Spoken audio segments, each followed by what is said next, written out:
Recently, I reviewed a PS2 game called Jet Li Rise to Honor, which was a fun, cinematic, high-production beat-em-up that holds up surprisingly well to this day. It was a total pleasant surprise for me, and in the comments on that video, I was recommended to play a PS1 game by Radical Entertainment from the year 2000 called Jackie Chan's Stuntmaster, because Jet Li's game is considered to be something of a spiritual sequel to it. At least according to my comments, Jackie Chan's game was very much the blueprint for the Jet Li game I really liked, even though they were made by different developers, so I had to go back and check out Jackie's game. I also feel like I had to open this video by saying I have zero history with this game. I have no fond memories with it, and up until recently I barely even knew it existed beyond seeing its Wikipedia page in passing, and yet I still found it to be quite a charming and nostalgic experience.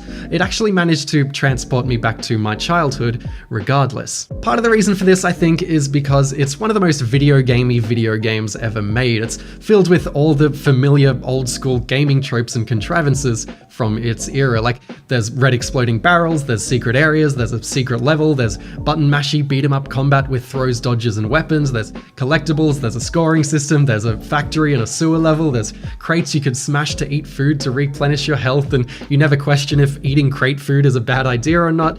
You die if you try to swim. Each stage has 3 levels and a boss. It's all very, very, very standard, on paper, unremarkable 90s, early 2000s video game stuff, but it's the way that it's all executed here that matters. Because Jackie Chan's Stuntmaster is actually quite modern in all the right ways. Take the camera, for example, where camera systems back then were often notorious for being clunky and annoying. Here it smoothly and unobtrusively follows you through levels and zooms in and out to focus on different things and frame shots. You can't control it at all, but it's so good that you'd never need to. Something else that isn't very typical of its time are the controls, which are mapped logically, and it's also nice that there's no tutorial. Stuntmaster is more than happy to throw you in the deep end and let you figure out how to play on your own, and it's accessible and familiar enough that you will. Punch, kick, grab, block, jump, counter, and dodge your way through a cast of silly stereotypical goons, including pompous French dudes, which is always fun, and figure out how to combo all your abilities together along the way.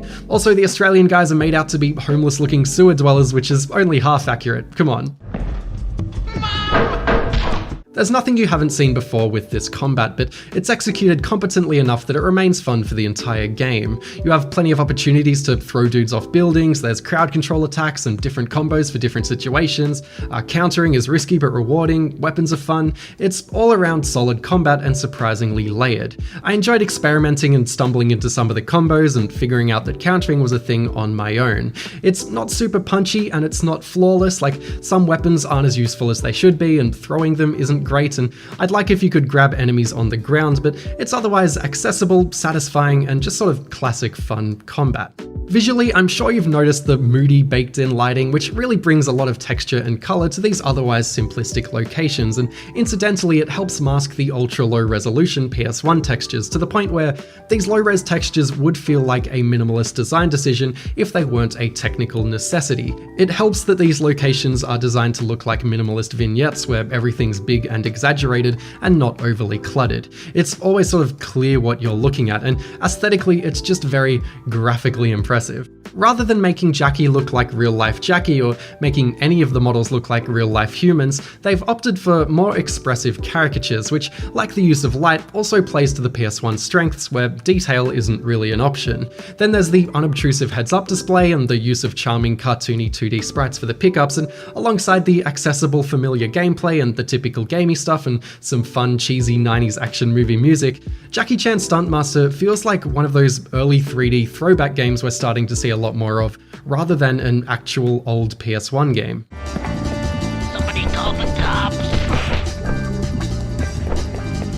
Even the way levels are structured and paced feels quite modern. There's no backtracking, and when you do stop in an area to fight a handful of enemies, it never drags out for too long. It just keeps up the pace and you move through levels very quickly, where each level usually only takes about 5 to 10 minutes each to beat.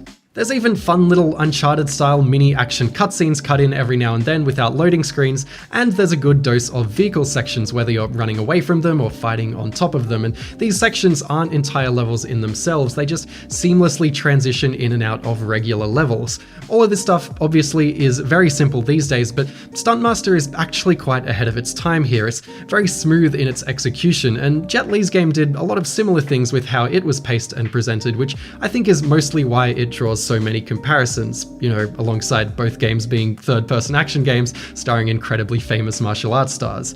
Both games, in a lot of ways, feel like lead-ups and old-school versions of that modern linear single-player action game Uncharted formula, almost like they predicted where this genre was headed. And because of this, it's just remarkable how well this game has aged. It's very easy to pick up and play, and thank God it's so accessible because it's full of personality and charm.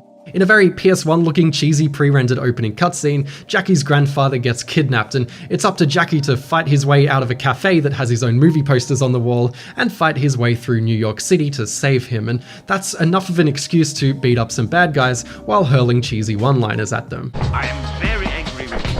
After you've completed 3 levels of beating dudes up, platforming, and some occasional vehicle stuff, you'll unlock one of the fairly easy boss battles, and this is where a lot of Jackie Chan's signature goofy action comedy shines through most, partly because, like the regular goons, these are silly fun caricatures. Like, you'll fight a cartoony chef in his kitchen, a clown and his mime minion in a boxing ring, and my personal favourite, a disco dancer who can't help but dance while the spotlight is on him, making him open to attack. I just love that Jackie casually dances along before the fight. It's such a vibe.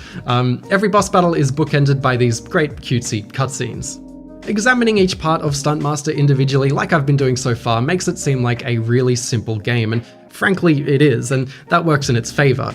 Not every game needs to be complex, and it deserves credit for how all of its parts gel together to create such an immediately charming beat-em-up. It took me all of 5 minutes with Stuntmaster to know that I wanted to review it. It's just that lovable and sure of itself, but it's definitely not a flawless game. There is a lot of platforming, which wouldn't be a big deal if the movement wasn't a little too gummy and if there weren't so many instant death pits. The vast majority of my deaths were to a slightly mistimed jump rather than to an enemy taking me down, and the load times are really quite bad where you have to sit through them after every single death. There are mid-level checkpoints, thank God, but they're undermined by a flat-out poor live system. If you run out of lives, you must restart a level entirely, where you'll reset with 3 lives. Getting set back by a checkpoint feels like punishment enough for dying, but restarting an entire level is just a bit too annoying, especially when it's so easy to fall off an edge or mistime a jump. Also, if you finish a level with less than 3 lives, those lives carry on to the next level, so you may as well kill yourself at the start of the next level over and over again until you run out of lives so that you reset with the full 3. It's just sort of dumb. Of course, you can get around all of this by using save states if you aren't playing on original hardware, which you might also want to do because the game may or may not be extremely expensive to buy these days.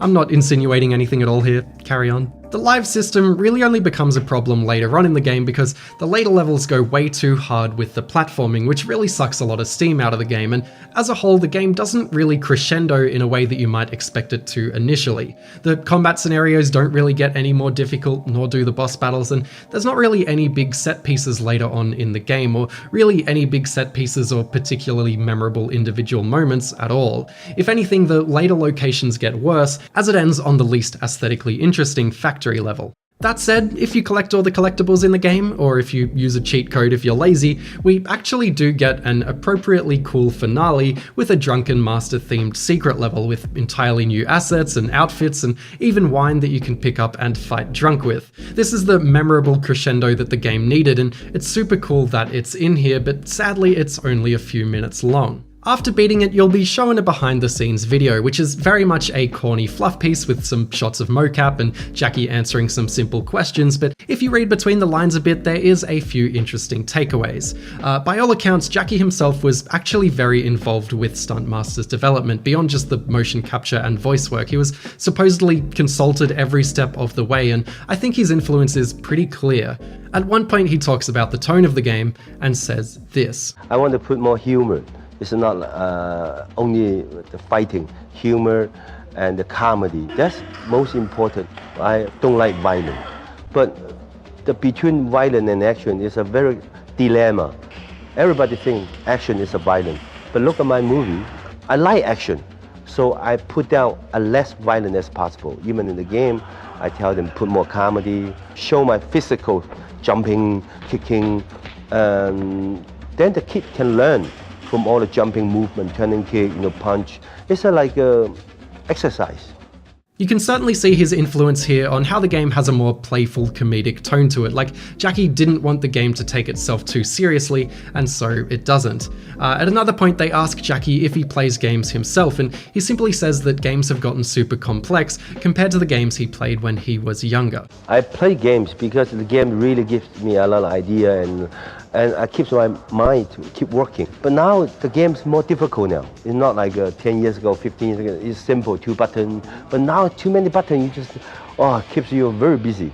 And I think Stuntmaster brings that certain simplicity that the 16-bit or 8-bit games Jackie's talking about have. Whether this was his doing or not, it really is a simple, fun game where you can hop in, immediately have a good time, and be pleasantly reminded of a different era of video games. In fact, when I first tried Stuntmaster, it reminded me most of the first time I ever played Double Dragon. Like in Double Dragon, it's just fun moving through levels and throwing dudes into each other, and though stylistically both games are quite different, they're both very cohesive. And for myself and a lot of people around my age and older, even Jackie Chan himself carries a certain element of nostalgia and endearment to him, which just adds to the effect of it all. It's also sort of fascinating to see how a game that was fairly critically middling on release because it was quite generic when it came out, has ended up aging so well thanks to its presentation and simplicity. It is a typical game of its time, which was its weakness, but that's now one of its greatest strengths. If you're after an early 3D beat 'em up,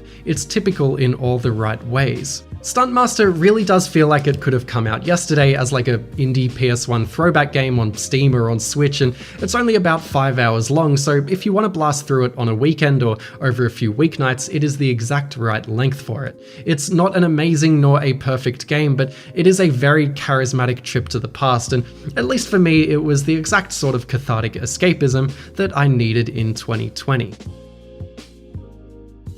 And there we wrap up the video. Hope you enjoyed it, thank you for watching, and a special thanks to my patrons, including the patrons coming up on the screen, and including my $5 patrons, Analog Man, Anthony Gallagher, Anthony Heisel, Aradina Varin, Big J, Blake Barnett, Boggy Online, Connor Salinas, Cuggles, Daniel Gold, David Melamet, Devin Grundal, Dominic Chikoki, Dopants, Down the Ket Hole, Godspoon, Hazardous Kirby, Jared Kernop, Jay Gouls, Jenny McGlynn, Kane Ramsey, Kayla Labcat, Lucas Racevic, Maximilian Kunzman, May Aris, Mazaki, Melanie G, Michael Brennan, Minimme prefers shorter Patreon names, Mustache Duct Tape, Oscar Peaceful Kumquat, Petersaurus, Pewix, Plague, Raven, Ritalin for Kids, Ruth Knapman, Salikin Sequa, Scoos Flinks, Scott Hazlitt, Skied Panthera, Spoofer, The Polgwyn of Doom, Tia, Terrence Clint, Test Drive Unlimited 2, The Last Great Opium Den, Tiago Pereira dos Santos Silva, correct me on that one sometime, Traplaw Ross, Trevor Corbin, Trixie Emerson, Wastelander 997, Writing on Games, and Zindictive. Thank you all for supporting as usual. That list is getting very, very long, which is really, really cool. And yeah, thank you. Hope you enjoyed the video. Bye.